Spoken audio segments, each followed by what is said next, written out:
할렐루야. 네, 지난 시간에는 우리가 13절부터 22절까지 상고를 했습니다. 화가 있는 주의 종들에 대해서, 또 화가 있는 교회에 대해서 지금 쭉 설명을 하고 있는데, 하나님의 말씀을 잘못되이 해석함으로 이제 천국도 막고 들어가지도 못하고, 그러다가 이제 금덩어리가 신이 되어버리는 이런 웃지 못할 일들이 교회 안에 있음을 지금 말씀을 하고 있는 것이죠. 그러면서 이제 23절부터 11조에 대한 내용을 지금 말씀을 하고 있습니다. 11조를 드려도 화가 있다는 거예요. 일반적으로 보통 얘기하기는 11조를 드리면 그것이 복의 근원이 돼가지고 창고에 복을 쌓을 것이 없도록 부어주시는 동기를 마련한다, 이렇게 얘기를 하는데, 그러지가 아니하고 11조를 드려도 화가 있는 11조가 있다는 얘기입니다. 11조를 어떻게 드려야 하나님께서 기뻐 받으시는 11조인가를 설명을 하고 있어요. 이제 마태복음은 우리가 지금 우리 교회에서 두 번째 상고를 하는데, 11조에 대해서 하나님께 드리는 헌물에 대해서 가장 정확하게 설교 말씀하고 있는 것이 여기에요.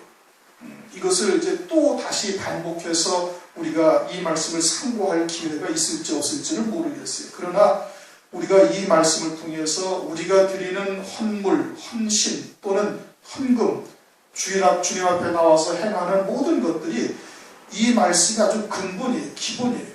그러니까 이것을 제대로 깨닫고 있지 못하면 우리가 드리는 11조도 이게 화가 있는 11조가 될 수도 있음을 성경에서 지금 말씀하고 있는 거예요. 11조만 드리면 다 복되는 게 아니라는 말씀이에요. 하나님 앞에 헌금을 한다고 그것이 다 복이 되고 100배, 60배, 30배로 돌아온다는 뜻이 절대 아니라는 말씀입니다. 그것은 행위는, 11조의 행위는 뒤에 24절에 말씀하고 있죠. 하루살이와 약대와의 관계와 같은 거예요. 그보다 더 중요한 게 있는 거예요. 하나님 앞에 우리의 중심이 어떠한가가 더 중요한 것이지 12일조를 얼마나 잘 냈느냐, 얼마나 많이 냈느냐, 이게 중요한 것이 아니다, 이거예요. 그러니까 우리가 드리는 하나님 앞에 헌금, 헌신 또는 하나님 앞에 서는 그 중심이 어떠해야 되는 걸 지금 정확하게 설명하고 있는 것이 마태복음 23장 23절이에요. 그러니까 이것을 정확하게 깨닫고 그러고서 하나님 앞에 드려지는 헌신이 이게 온전한 것이 되어져서 하나님도 기뻐하시고 우리에게도 영생의 열매가 되는 것이다, 그런 뜻인 겁니다. 화가 있는 11조를 드리면 이건 드리고도 하나님 앞에 심판받는 존재가 되니 이게 얼마나 기가 막힌 일이에요. 그런데 오늘날 그렇게 이야기하는 것이 별로 없다 이겁니다. 그냥 11조만 드리면 다 복이다. 금덩어리가 신이 되어져 있기 때문에 그런, 금덩어리가 하나님의 자리에 앉아 있기 때문에 그러는 거예요. 그러니까 그냥 무조건 과부의 가산을 삼킨다고.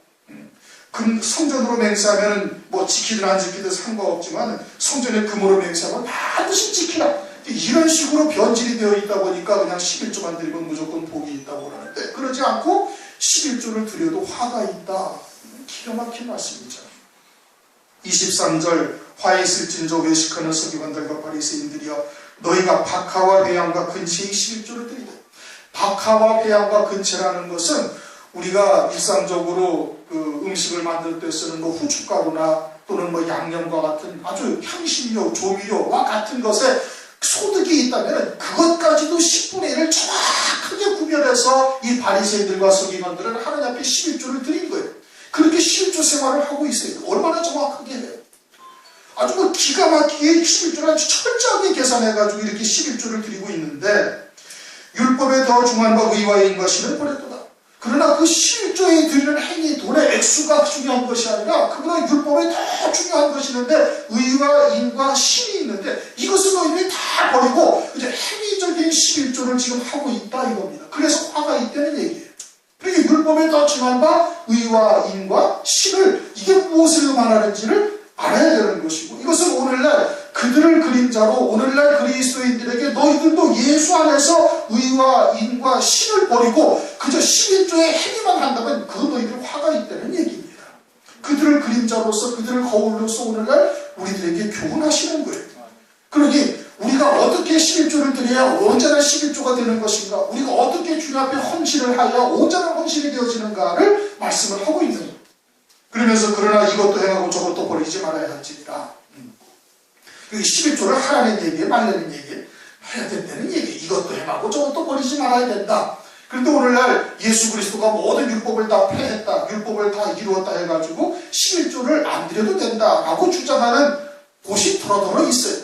그거는 이 23절 말씀을 지금 보지 못하는 것이죠. 이것도 행하고 저것도 버리지 말아야 된다. 성경에서 지금 그렇게 말씀을 하고 있는 겁니다. 예수님이 율법을 다 이루셨죠. 율법을 다 이루어서 거기에서 폐하여진 것은 제사법만 폐하여진 거예요. 제사법은 왜 폐하여졌어요? 예수님이 영원한 속죄 제물이 되셨기 때문에, 화목 제물이 되셨기 때문에 제사의 행위를 오늘날 우리가 양이나 소나 비둘기를 잡아서 드리지 않습니다. 이제 예수님이 모든 것을 속죄 구원하셨기 때문에 그 보혈로 말미암아 우리가 죄사함을 영원히 받은 거예요. 그러나 그 죄사법이 오늘날 예수 그리스도 안에서 우리로 하여금 하나님 앞에 거룩한 산제사, 산제물이 무엇인지를 가르쳐주는 거예요. 그렇게 로마서 3장 31절 너희가 은혜로 구원을 받았으니 율법을 폐하겠느냐? 폐할 수 없다 이게.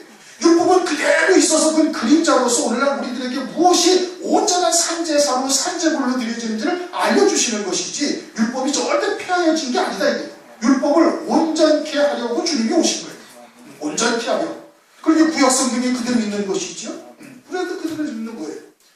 그러니까 율법이 폐하지고 율법의 계명들이 예전에 있던 10계명들이 다 폐하진 거냐? 절대 그것이 폐하진 것이 아니다 이겁니다. 그러니 의와 인과 신이 무엇인지를 깨달아야 우리가 온전한 하나님 앞에 예물을 드리는 거예요. 율법에도 의가 있다는 거예요. 율법에도 의가 있다는 것이 뭘 말하느냐? 율법 자체가 의예요. 왜? 율법으로도 의롭다함을 받을 수가 있는데 그 의롭다함을 받을 수 있다는 것은 율법을 온전히 지켜야 의롭다함을 받는 거예요. 이게 율법에도 의가 있는 거예요. 그런데 인간들이 원죄에 있는 우리의 육신을 입고 있어서 율법을 온전히 지킬 수가 있어요? 없어요? 지키지 못하는 거예요. 하나님만이 율법을 지키실 수가 있는 거예요. 하나님과 같은 중심으로 율법을 지켜야 율법을 온전히 지킬 수가 있는 거예요. 그러니까 로마서 3장에 의인은 없나니 하나도 없다 이거예요. 그럼 율법에서 의라는 것이 뭐냐? 아브라함은 율법 이전에 있던 믿음의 조상이에요. 그렇죠?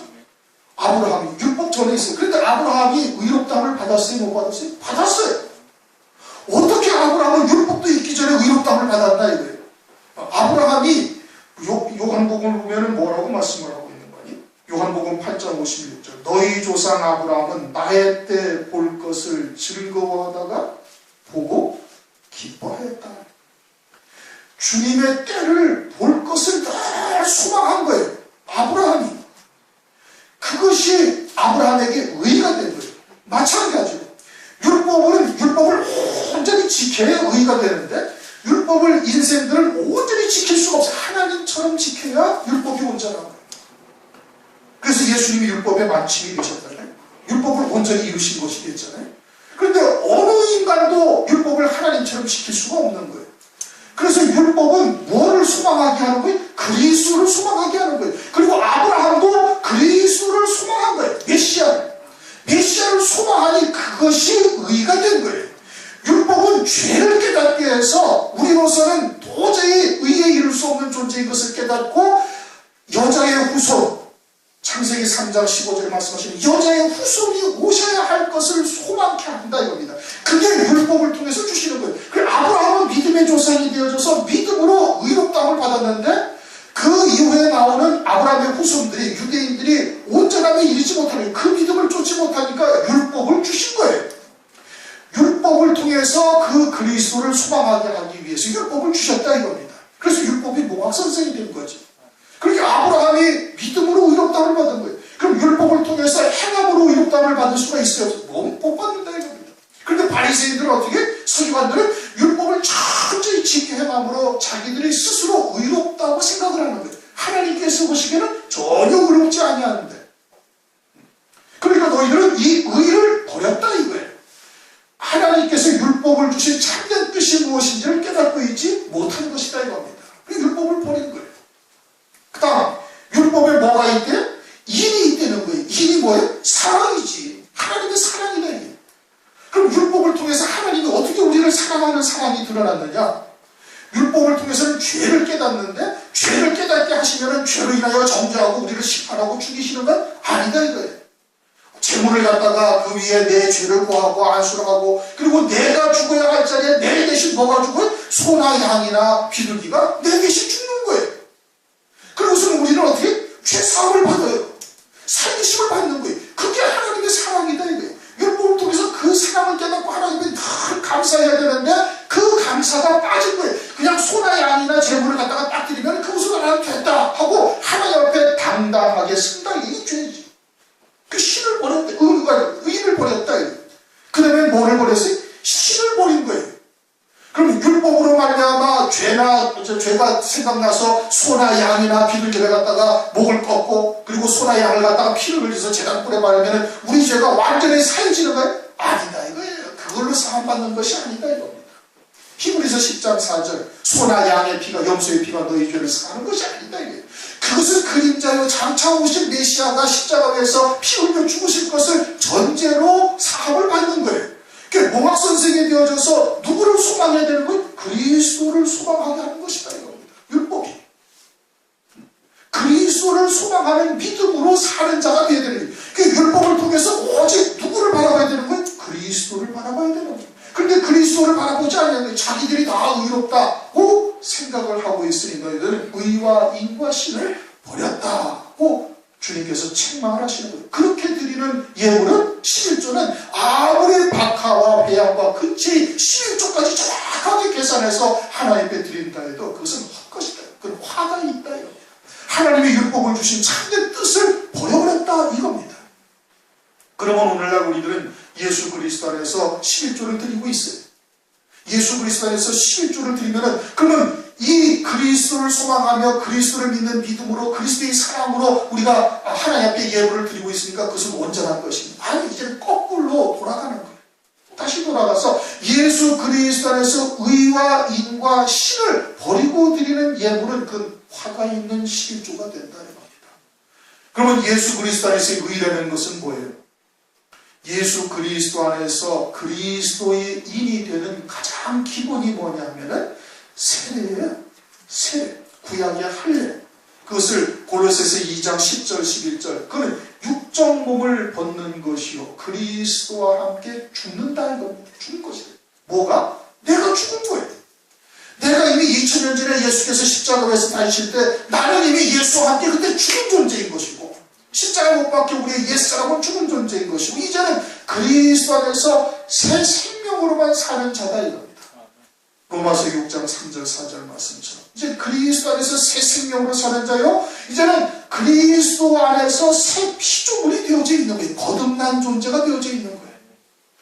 그리고 그리스도 안에서 옛사람으로 사는 것이 아니라 하나님의 의를 힘입은 그리스도의 것으로만 산다 이거예요. 하나님의 말씀을 믿는 믿음으로만 사는 자로 살고 있어야 되는 거예요. 그게 하나님의 의로 사는 자예요. 나로 사는 것은 그것은 하나님의 의를 입은 자가 아니죠.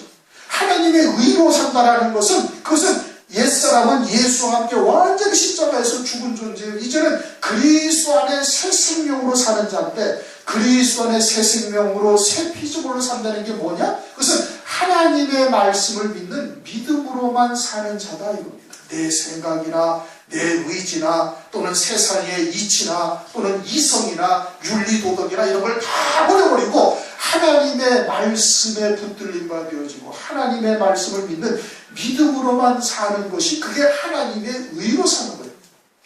그러면 나는 누구의 것이다? 그리스도의 것이다. 그리스도에게 피로 값주고 사신받은 그리스도의 것으로 사는 자가 되어야 되는 거예요.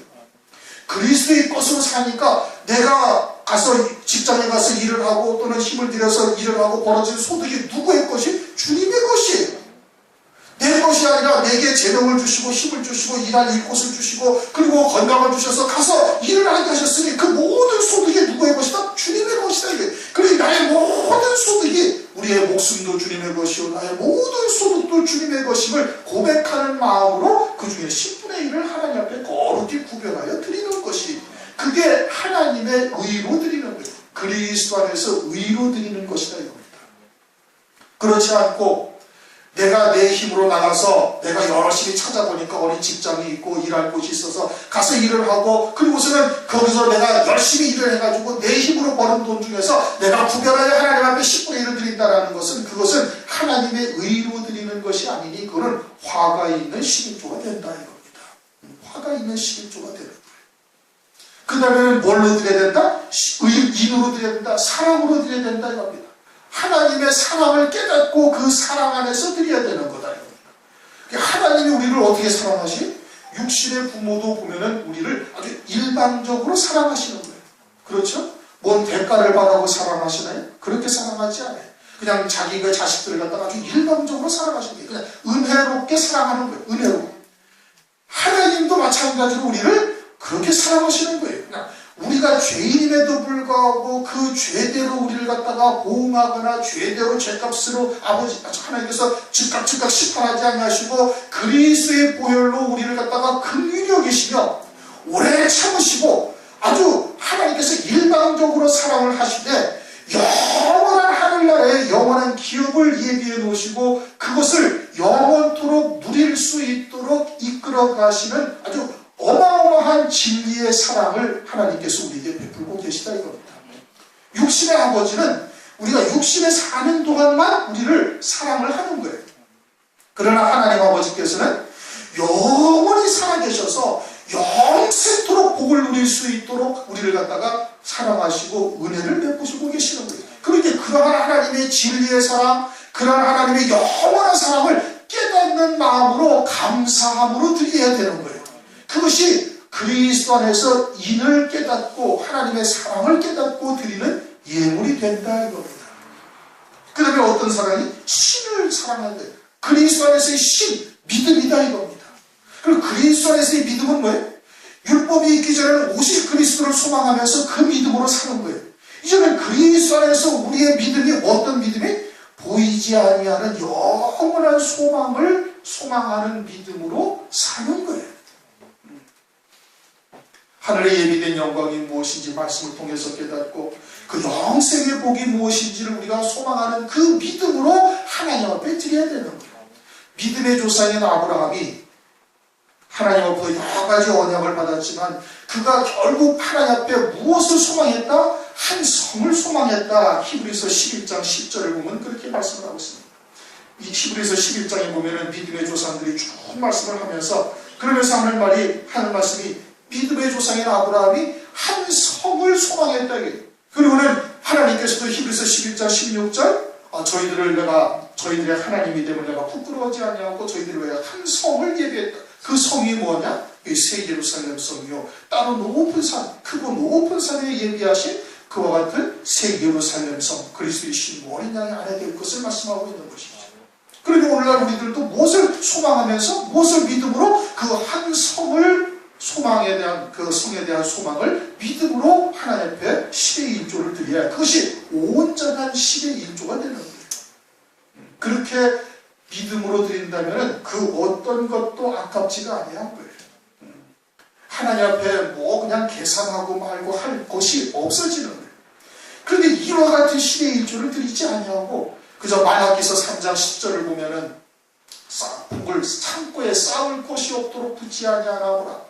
그러한 말씀만 생각하고 그와 같은 대가를 바라면서 하나님 앞에 예물을 드리고 있으니까 그게 화가 있다. 복이라는 개념은 구약에는 가시적이고 또는 물질적인 복이었지만은 이제는 주님이 오셔가지고 구약 율법은 그림자요 참 형상이 아니니 참이 무엇인지를 알려주신 겁니다. 참된 복이 뭐냐?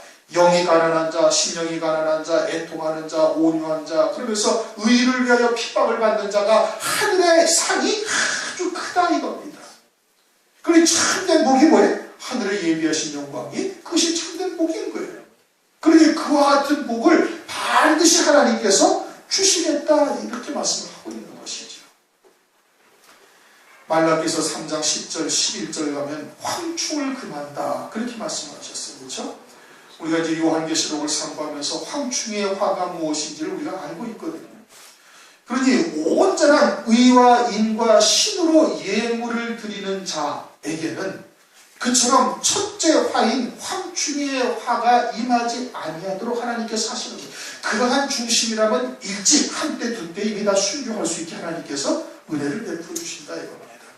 그러니 그리스도 안에서 의와 인과신은 버린다. 오늘날도 이와 같은 잘못된 구약의 바리새인들이 드렸던 서기관들이 드렸던 잘못된 11조의 행위를 오늘날도 반복하고 있음을 지금 성경을 통해서 교훈하고 계시는 거예요. 그렇게 드리는 11조는 재물을 하나님 앞에 드리고도 화를 받게 되어지는 어처구니 없는 일들이 벌어지게 되어진다 이겁니다. 24절 소경된 인도자여. 그러니 뭐가 소경이라는 거예요? 지금 육신의 눈이 소경입니까? 아니란 말이에요. 영적인 소경인 거예요. 요한복음 9장이나 또는 마태복음 15장에서도 말씀을 하고 있죠. 소경이다 이거예요. 뭐가 소경이라는 건 하나님 나라의 예비된 영광이 무엇인지 하늘의 소망 가운데 사는 것이 되지 못하니까 이게 영적인 소경인 것이죠. 소경된 인도자여 하루살이는 걸러내고 약대는 삼키도다. 하루살이라는 것은 11조의 행위를 비유적으로 설명하는 것이고 약대라는 것은 얼마나 큰 짐승이냐. 하루살이는 잘 눈에 띄지가 않는 거예요. 약대는 얼마나 큰 동물이에요. 짐승이죠. 그러니까 12의 1조 박하와 회왕과 근체의 11조까지 계산해서 드리는 그 행위는 마치 하루살이와 같은 미미한 것이고 더 중요한 것은 너희들의 중심이 하나님 앞에 그리스도 앞에서 하나님의 의로 온전한 하나님의 사랑을 깨닫고 또 하늘 소망 가운데 믿음으로 드리는 이 중심이어야말로 이것이 낙타와 약대와 같은 비중을 따진다면 크기를 따진다면 그러한 차이가 있는 것이다. 그런데 그 큰 약대는 그냥 삼켜버리고 그냥 딱 뒤로 집어넣어버리고 그리고서는 10의 1조만 행위만 지금 하고 있으니 그것으로는 참 하루살이와 약대의 비유와 같이 하루살이는 걸러내고 약대는 삼키고 있다라고 지금 말씀을 하고 있는 겁니다. 우리가 11조를 드림에 있어서 이와 같은 중심으로 드리지 아니하면 그 11조는 온전한 11조가 아니고 하나님이 연락하시는 11조도 아니에요. 그건 헛드리는 거예요. 드려봤자 소용이 없고 오히려 하나님 앞에 화를 받는 이 기가 막힐 일이 앞으로 하늘나라에서 있게 되어질 것을 성경을 통해서 지금 말씀을 하고 있는 겁니다. 그러면서 25절 화 있을진저 외식하는 서기관들과 바리새인들 이제 다섯 번째 화로 넘어가는 겁니다. 화 있을진저 외식하는 서기관들과 바리새인들이여 잔과 대접의 겉은 깨끗이 하되 그 안에는 탐욕과 방탕으로 가득하게 하다. 잔과 대접의 겉은 깨끗이 한다. 이 컵을 여러분 닦잖아요. 그렇죠? 어떻게 닦아요? 안에 겉에도 닦고 안에도 싹 닦아요. 그럼 깨끗하게 보이는 깨끗하게 보여요. 그리고 이게 안을 닦았다는 것이 컵 안을 닦았다는 얘기입니까? 아니죠. 컵을 안을 닦았다는 것이 아니에요. 이게 겉은 그건 다 겉 표면을 말하는 거예요. 그 겉이 깨끗하다. 바리새인들과 서기관들이 겉이 깨끗하다는 것은 일주일에 2번씩 금식하고 박하와 회왕과 근처의 11조까지 소득의 모든 11조를 드리며 또는 기도의 시간에 빠지지 않냐고 하나님 앞에 나와서 기도하고 또 기도할 때 얼마나 잘하는지 시장 먹이에 서서 많은 사람들이 그냥 두 손을 들고 기도하는 바리새인들과 서기관들을 보고 기도 정말 잘한다. 우리도 어떻게 하면 저렇게 기도할 수 있을까? 할 수 있을 정도로 신앙생활을 아주 철저히 하고 있다 이러면 이게 겉을 깨끗하게 닦은 거예요. 겉을 아주 깨끗하게 닦았다 이러면. 그런데 그 겉은 그렇게 11조 행위를 하고 신앙생활을 잘하고 오늘날로 말하면 주일 성수 철저히 하고 수요 예배 3일반 예배 빠지지 않냐고 금요일에 빠지지 않고 그냥 10의 1조나 감사의 예물이나 하나님 앞에 철저히 드리고 그냥 목사의 말이라면 이런 순종 적극적하고 등등 기타 등등 이와 같이 신앙의 행위에 하자가 전혀 없는 거예요. 겉을 깨끗이 하는 것이죠. 그러나 겉을 깨끗이 하는 것을 하나님이 원하시는 거예요? 그게 아니다 이게. 그 안에는 탐욕과 방탕으로 가득하게 하도다. 탐욕이라는 것은 탐심과 욕심인 겁니다. 잘못된 말씀으로 이제 첫 번째 화에서 천국의 문을 닫고 자기도 들어가지 않으면서 다른 사람도 들어가지 못하게 하죠. 그건 예수 그리스도를 영접지 아니하는 것이요. 오늘날로 말하면 혼잡된 말씀, 누룩이 섞인 떡으로 잘못된 가르침을 가르치는 겁니다. 사람의 계명으로. 사람의 계명으로 잘못된 가르침을 가르치면서 하나님 나라에 자기도 들어가지 않냐고 다른 사람도 들어가지 못하게 만들어요. 그러다 보니까 신앙의 초점이 어디에다 맞춰져요? 세상에 눈에 보이는 것을 맞춰줘요. 그래서 과부의 가산을 삼키면서 교인 하나를 얻기 위해서 돌아다니는 거예요. 생명을 살리려고 하는 것이 아니라 교인 하나를 얻어서 교회가 더 커지고 더 부흥되고 목사의 소득이 더 많아지고 교회가 더 큰 일을 할 수 있는 것처럼 이렇게 보여지는 곳으로 가다 보니까 이제 성전으로 맹세하면 뭐 그냥 해도 좋고 안 해도 좋고 성전에 금으로 맹세하면 반드시 지키라는 금덩어리 금송아지의 신앙으로 변질이 되어지는 거예요. 그게 탐심이에요. 그러면서 욕심이 생긴다 이겁니다. 탐심과 욕심으로 시작된 이와 같은 결론이 하다 보니까 이제는 완전히 소경이 되고 이제는 외식하는 자로 전락하게 되어졌음을 지금 말씀하고 있는 거예요. 그러면은 그렇게 가르치는 교훈을 받은 성도들은 하나님 나라의 온전한 영광을 소망하면서 의와 인과 신으로 신앙생활을 할 수가 있나요? 그건 절대 불가능한 겁니다. 목사의 신앙을 절대 넘어설 수가 없는 것이죠. 그러니까 잘못된 말씀으로 가르침을 받은 그들도 속에 역시 탐심과 탐욕이 가득 차게 되어지는 거예요. 오늘날 우리나라의 교회가 왜 세상의 빛과 소금이 되지 못하고 세상의 걱정거리가 되어져 있습니까? 이렇게 되니까 그런 거예요. 세상에서 많은 영혼들을 갖다가 구원하고 많은 영혼들을 하나님께로 인도해야 할 교회가 오히려 세상의 걱정거리가 돼가지고 세상의 지탄거리가 되어져가지고 심심하면 뉴스의 이면에 너덕 것이 나오지 않습니까? 엊그저께도 무슨 목사가 30억이나 노릇판에서 강원도 무슨 어디 카정에서 탕진을 했다니 이 기가 막힐 일이 왜 벌어지는가? 바로 탐심과 탐욕과 탐욕이 가득했기 때문에 그러는 거예요. 금송아지가 하나님이 되어져 있으니까 탐욕이 들어가는 것이고 당연히 방탕으로 치우치게 된다 이겁니다. 방탕이라는 것은 누가복음 15장의 둘째 아들이 방탕하는 거예요. 아버지께 내 분깃을 달라. 그래가지고 아버지께서 분깃을 주니까 멀리 타국에 나가서 허랑 방탕하여. 그게 방탕이죠. 아버지께서 분깃을 주신 이유는 뭐예요? 그것을 가지고 영생의 열매를 맺으면서 하늘에 예비된 영광에 합당한 삶을 살아라, 신앙생활을 하라고 보여주신 거예요. 우리에게 하나님께서 여러 가지 분깃을 주신 게 뭐예요? 건강을 주시고 일할 것을 주시고 여러 가지 하나님께서 소득을 얻게 하시고 또는 세상에서의 지위를 얻게 하시고 기타 등등 주신 이유가 뭐예요? 그것을 가지고 주님의 나라를 위해서 하나님의 나라를 위해서 천지기로 그것을 가지고 사용을 하려는 거예요. 그런데 그러지 아니하고 탐욕이 가득하니 탐심과 욕심이 생기니까 그것의 결과는 어떻게 반드시 방탕으로 딱 끝나게 되어지는 겁니다. 방탕이 되는 거예요.